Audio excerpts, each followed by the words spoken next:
ये है बहरेन, दुनिया के अमीर तरीन कंट्रीज जैसे कि यूएई, कतर और सऊदी अरब में घिरा हुआ एक बहुत ही छोटा सा कंट्री। बहुत कम लोग जानते हैं कि बहरेन एक्चुअली में है कहाँ, और उसकी वजह इसका ये छोटा साइज है। ये जो सारा रीजन है इसे पर्शियन गल्फ कहते हैं। पर्शियन गल्फ बहुत ही इम्पोर्टेंट जगह है क्योंकि इस रीजन में मौजूद कंट्रीज के पास पूरी दुनिया के 50% ऑयल और 40% नेचुरल गैस के रिजर्व्स हैं। पूरी दुनिया की 15% एनर्जी सप्लाई इसी पर्शियन गल्फ वाले कंट्री से आती है, और यही वजह है कि सारी दुनिया की सुपर पावर्स का हमेशा से ही इस रीजन में बड़ा इंटरेस्ट रहा है। अब आप सोच रहे होंगे कि जिस कंट्री के पड़ोसी यूएई, कतर, कुवैत और सऊदी अरब जैसे अमीर कंट्रीज हों, वो खुद भी बहुत अमीर होगा, मगर ऐसा नहीं है। गो के बहरेन पूरे अरेबियन गल्फ में वो पहला कंट्री था जिसमें ऑयल डिस्कवर हुआ था, लेकिन इसके बावजूद बहरेन आज अपने पड़ोसियों से कुछ पीछे है। लेकिन बहुत जल्द ऐसा कुछ होने जा रहा है जो बहरेन को इस पर्शियन गल्फ का सबसे अमीर कंट्री बना सकता है, या फिर हो सकता है कि बहरेन के हालात मजीद खराब हो जाएं।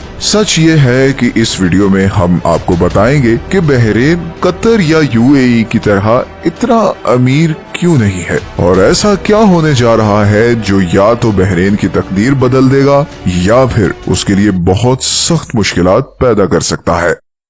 बहरेन की हिस्ट्री वैसे तो बहुत पुरानी है, मगर आज के बहरेन की असल बुनियाद रखी गई थी 1820 में, जब उस वक्त बहरेन को रूल करने वाले अल खलीफा ट्राइब ने ब्रिटिश एम्पायर के साथ एक ट्रीटी साइन की, जिसके अकॉर्डिंग बहरेन ब्रिटेन के सिवाय किसी और कंट्री को अपनी जमीन नहीं देगा। बहरेन किसी भी फॉरेन गवर्नमेंट से ब्रिटेन की मर्जी के बगैर रिलेशनशिप नहीं रखेगा, और बहरेन की इस वफादारी के बदले में ब्रिटेन बहरेन को उसके दुश्मनों से प्रोटेक्ट करेगा। इस ट्रीटी के बाद बहरेन को वो अमन हासिल हो गया जिसकी उसे सदियों से तलाश थी। समुंदर में जबरदस्त लोकेशन होने की वजह से मनामा का सी पोर्ट चंद सालों में ही पूरे पर्शियन गल्फ पर छा गया। 20वीं सदी के शुरू तक बहरेन बसरा, कुवैत और मस्कत के सी पोर्ट की सारी ट्रैफिक अपने पास खींच चुका था। इंडिया और ईरान से बड़ी तादाद में बिजनेसमैन बहरेन आकर आबाद होना शुरू हो गए थे, और बहुत जल्द बहरेन एक ट्राइबल सोसाइटी से ट्रेडिंग जायंट बन चुका था। जून 1932 में बहरेन में ऑयल के रिजर्व्स डिस्कवर हुए, जिसकी वजह से वो ब्रिटेन की आंख का तारा बन गया, क्योंकि बहरेन पूरे अरेबियन गल्फ में वो पहला कंट्री था जिसमें ऑयल डिस्कवर हुआ था। और फिर 1935 तक Bahrain 25,000 ton oil barrels Japan भेज रहा था। सिर्फ 10 सालों में बहरेन पर्शियन गल्फ में ब्रिटेन का एडमिनिस्ट्रेटिव सेंटर बन चुका था। बहरेन में लाखों डॉलर्स आ रहे थे और हालात आहिस्ता आहिस्ता बदल रहे थे। फिर 1971 में जब ब्रिटेन ने सारे गल्फ कंट्रीज के साथ ट्रीटी खत्म की, तो बाकी अरब कंट्रीज की तरह बहरेन भी एक इंडिपेंडेंट कंट्री बन गया, और आज बहरेन यूएन की एक रिपोर्टिंग के मुताबिक अरब वर्ल्ड की फास्टेस्ट ग्रोइंग इकोनॉमी है। इकोनॉमिक इंडेक्स ऑफ फ्रीडम के अकॉर्डिंग भी बहरेन पूरे मिडिल ईस्ट में वो अकेला कंट्री है जहां पर बिजनेसेस पर सबसे कम रिस्ट्रिक्शंस हैं। बहरेन मिडिल ईस्ट के उन चंद कंट्रीज में शामिल है जिसने कफाला या कफील सिस्टम को बैन किया। जैसे सऊदी अरब और दूसरे कई गल्फ कंट्रीज में आप कफील के बगैर कुछ नहीं कर सकते, बहरेन में आपको किसी कफील की जरूरत नहीं है। और सिर्फ यही नहीं, बल्कि बहरेन को पूरे गल्फ में सबसे ज्यादा इंग्लिश फ्रेंडली नेशन भी कहा जाता है। लेकिन इतनी फेवरेबल परफॉर्मेंस के बावजूद आखिर क्या वजह है कि बहरेन दुबई, अबू धाबी या कतर की तरह अमीर नहीं? असल में इसका एक बहुत बड़ा रीजन है बहरेन का सोशियो पॉलिटिकल सिस्टम। बहरेन की पॉपुलेशन का 52% फॉरेनर्स हैं और सिर्फ 48% बहरेनी नेशनल्स हैं। मगर ऐसी सिचुएशन तो आपको यूएई या कतर में भी नजर आएगी, जहां पर सिर्फ 10 से 20% लोकल पॉपुलेशन है और बाकी 80 से 90% फॉरेनर्स हैं। तो बहरेन के केस में डिफरेंस क्या है? अब यहीं पर वो सबसे इंटरेस्टिंग और इम्पोर्टेंट पॉइंट आता है जो बहरेन को बाकी सारे मिडिल ईस्ट से यूनिक बनाता है। असल में बहरेन की 70% आबादी शिया मुस्लिम्स हैं, मगर बहरेन को रूल करने वाली अल खलीफा फैमिली सुन्नी मुस्लिम्स हैं। इसी डिवीजन को ईरान ने कई दफा एक्सप्लॉइट करने की कोशिश की है। जैसे 1969 में ईरान ने यूएन में बहरीन पर अपना क्लेम किया था, मगर तब क्योंकि बहरीन ब्रिटेन का हिस्सा था इसलिए उसे ये क्लेम वापस लेना पड़ा। फिर 2007 में आयतुल्लाह खामनाई के एडवाइजर ने ये स्टेटमेंट दी कि ईरान को चाहिए कि बहरीन को अपना प्रोविंस बनाकर ईरान में शामिल कर ले। इस तरह कई दफा ईरान बहरीन से रिलेटेड ऐसी स्टेटमेंट्स दे चुका है। अब सवाल ये पैदा होता है कि अगर हम शिया सुन्नी कॉन्फ्लिक्ट की सिवियरिटी को देखें तो ये कैसे पॉसिबल हुआ कि इतने 100 सालों तक एक सुन्नी फैमिली शिया मेजॉरिटी कंट्री पर रूल करे। देखें, एक चीज हमेशा याद रखें, डिक्टेटरशिप को सक्सेसफुल बनाने के दो ही तरीके हैं। एक तो ये कि आप जोर जबरदस्ती करके लोगों से अपनी बात मनवाएं और उन्हें दबा कर रखें, मगर उसमें रेवोल्यूशन और अपराइजिंग का खतरा होता है, जैसे कि लीबिया की एग्जाम्पल हमारे सामने है।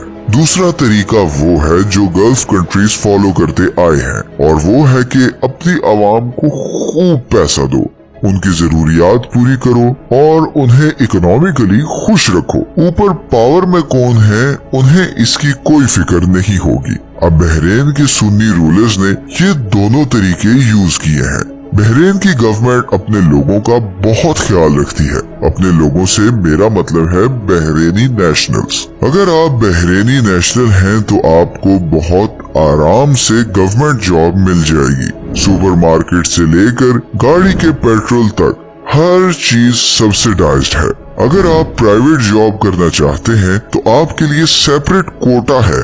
बहरीन में हर व्हाइट कॉलर इंडस्ट्री में लोकल्स का कोटा है। सो फॉर एग्जाम्पल, किसी भी बैंक की 50% वर्क फोर्स बहरीनी जरूर होनी चाहिए। किसी भी कंपनी की मैनेजरियल पोजीशन पे एक फिक्स्ड परसेंटेज ऑफ बहरीनी लाजमी होने चाहिए और उनकी सैलरी एक खास स्लैब से नीचे नहीं हो सकती।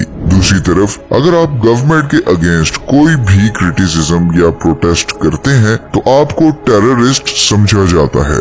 इसकी पनिशमेंट इतनी सख्त है कि या तो आप जेल जाओगे या आपको डेथ पेनल्टी मिलेगी, या फिर आपकी नेशनैलिटी कैंसिल करके बहरीन से डिपोर्ट कर दिया जाएगा। और ये कोई हवाई बातें नहीं बल्कि ऐसा हो भी चुका है। 2012 के बाद से अब तक गवर्नमेंट के खिलाफ लोगों को उकसाने पर 700 बहरीनी नेशनल्स की नेशनैलिटी कैंसिल कर दी गई है। असल में 2021 में जब अरब स्प्रिंग शुरू हुई तो बहरीन की शिया पॉपुलेशन भी डेमोक्रेसी डिमांड करते हुए सड़कों पर आ गई और हालात ठीक ठाक खराब हो गए। लेकिन फिर यूएई और सऊदी अरब ने अपनी फोर्सेस बहरीन भेजी और इस सारी मूवमेंट को फुल पावर से क्रश कर दिया गया। इस मूवमेंट में शामिल लोगों को जेल भेजा गया, कई लोगों की बहरीनी नेशनैलिटी वापस ले ली गई और कुछ लोगों को डेथ पेनल्टी दे दी गई। आज की डेट में बहरीन में हर 500 में से एक आदमी पॉलिटिकल प्रिजनर है और इनमें से मेजॉरिटी शिया मुस्लिम्स हैं। इस सब एक्शन के बाद शिया मुस्लिम्स के अंदर रूलिंग फैमिली के अगेंस्ट बहुत सख्त नफरत पैदा हो गई। लेकिन दूसरी तरफ इन प्रोटेस्ट का नतीजा देखकर बहुत सारे लोग खामोश होना शुरू हो गए, क्योंकि इन प्रोटेस्ट्स की कॉस्ट बहुत बड़ी थी। बहरीनी सिटीजनशिप से हाथ धोने का मतलब है कि आपका पासपोर्ट, आपका ड्राइविंग लाइसेंस, आपका घर, आपकी गाड़ी, हर चीज वापस हो जाएगी और आप बहरीन छोड़ते हो तो दोबारा वापस इस कंट्री में एंटर नहीं हो सकते। इसीलिए ये मूवमेंट आहिस्ता आहिस्ता दब तो गई, मगर इसका नुकसान ये हुआ कि बहरीनी सोसाइटी एक पोलराइज्ड सोसाइटी बन चुकी है। ये एक ऐसा लावा है जो किसी भी वक्त फट सकता है। अपने शहरियों को बगैर कोई काम किए पैसे देना उन्हें बिल्कुल पैरालाइज कर रहा है। बहरीन की इकोनॉमी असल में फॉरेनर्स चलाते हैं, जिनमें पाकिस्तानी, इंडियंस, बंगाली, फिलिपिनोस, ईरानी और ब्रिटिशर्स शामिल हैं। बहरीन की 75% इनकम ऑयल एक्सपोर्ट से आती है और इस इनकम पर सबसे बड़ा बोझ है बहरीनी नेशनल्स को दी जाने वाली फैसिलिटीज और सब्सिडीज, और दूसरी ही तरफ पिछले 10 सालों से ऑयल की प्राइस लगातार गिर रही है, जिसकी वजह से बहरेन के रेवेन्यूज भी गिरते जा रहे हैं। And on top of this, Bahrain के ऑयल रिजर्व्स बहुत तेजी से खत्म हो रहे हैं। बल्कि बहरेन और ओमान पूरे गल्फ में वो 2 कंट्रीज हैं जिनके ऑयल और गैस रिजर्व्स अगले 10 सालों में बिल्कुल खत्म हो सकते हैं। तो एक तरफ आपकी इनकम नहीं बढ़ रही, दूसरी तरफ आपका एक्सपेंस सेम है, और तीसरी तरफ आपके रेवेन्यू सोर्सेज बहुत जल्द एग्जॉस्ट होने वाले हैं, और चौथी तरफ अगर आपने अपनी सब्सिडीज कम की और इनकम बढ़ाने के लिए टैक्सेस लगाए तो पहले से ही भरी बैठी शिया मुस्लिम पॉपुलेशन फट पड़ेगी। उन्हें इस वक्त एक ही चीज खामोश रखे हुए है, और वो है बहरेनी सिटीजनशिप के बेनिफिट्स। जिस दिन ये बेनिफिट्स कम होना शुरू हो गए, उस दिन बहरेन के रूलर्स के लिए खतरे की घंटी बज जाएगी। बहरेन के लिए इकोनॉमिक फेलियर का मतलब पॉलिटिकल फेलियर होगा। लेकिन इस सब गंगा जल में फंसी बहरेनी सरकार को कुदरत की तरफ से 2 बहुत बड़े गिफ्ट मिले हैं। 2018 में बहरेन के पास इस रीजन में 8 बिलियन बैरल्स के शेल ऑयल रिजर्व्स डिस्कवर हुए हैं, और 4 साल बाद ही 2022 में अल जौबा और अल जौफ के पास नेचुरल गैस के भी 2 बहुत बड़े रिजर्वॉयर्स डिस्कवर हुए हैं। इन डिस्कवरीज ने पूरे मिडिल ईस्ट में एक हलचल मचा दी है। दुनिया की बड़ी बड़ी कंपनीज एक्सट्रैक्शन के लिए बहरेन से डील्स करना चाह रही हैं। ये ऑयल और गैस रिजर्व्स इतने ज्यादा हैं कि अगले 40 सालों तक बहरेन इनसे अपनी डोमेस्टिक और एक्सटर्नल नीड पूरी कर सकता है। यहाँ पर सिर्फ एक प्रॉब्लम ये है कि किसी भी ऑयल रिजर्व को एक्सट्रैक्ट करने की कॉस्ट सेम नहीं होती, और ये तो है भी शेल ऑयल, मतलब ये समंदर में पत्थरों के काफी नीचे है। इस चार्ट में आप देख सकते हैं कि डिफरेंट तरह के ऑयल को एक्सट्रैक्ट करने की डिफरेंट कॉस्ट होती है। शेल ऑयल को एक्सट्रैक्ट करना नॉर्मल ऑयल से काफी ज्यादा एक्सपेंसिव होता है, और अगर बहरेन को इस एक्सट्रैक्शन को प्रॉफिटेबल बनाना है तो उसे ये उम्मीद रखनी होगी कि ग्लोबल मार्केट में ऑयल बैरल की प्राइस हर सूरत $60 से ऊपर रहे। दूसरा, इन रिजर्व्स को फुली एक्सट्रैक्ट करते हुए भी कुछ साल लग जाएंगे, और उस सारे अरसे में बहरेन को चाहिए कि अपनी इकोनॉमी डाइवर्सिफाई करे, सिर्फ ऑयल पे डिपेंडेंट होकर ना रहे। इनकम टैक्सेस इंट्रोड्यूस करवाए जाएं और लोगों को ये आजादी दी जाए कि वो गवर्नमेंट पर क्रिटिसाइज कर सकें, ताकि उनमें फ्रस्ट्रेशन बिल्ड ना हो।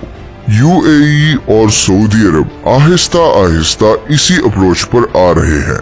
इस अप्रोच का एक पॉसिबल बहुत बड़ा नुकसान ये हो सकता है कि बहरेनी पॉपुलेशन जो कि इतनी फैसिलिटीज और लग्जरी की आदी है, वो ये टैक्सेस और लॉज बर्दाश्त ना कर सके और रिलीजन कार्ड यूज करते हुए सुन्नी रूलर्स के अगेंस्ट रिवोल्ट शुरू कर दें। इसीलिए बहरेन इस वक्त मेक और ब्रेक पर खड़ा है। कुछ वाइज डिसीजंस फ्यूचर में उसकी और उसके लोगों की तकदीर बदल सकते हैं, लेकिन दूसरी ही तरफ यही डिसीजंस इन रूलर्स के गले भी पड़ सकते हैं।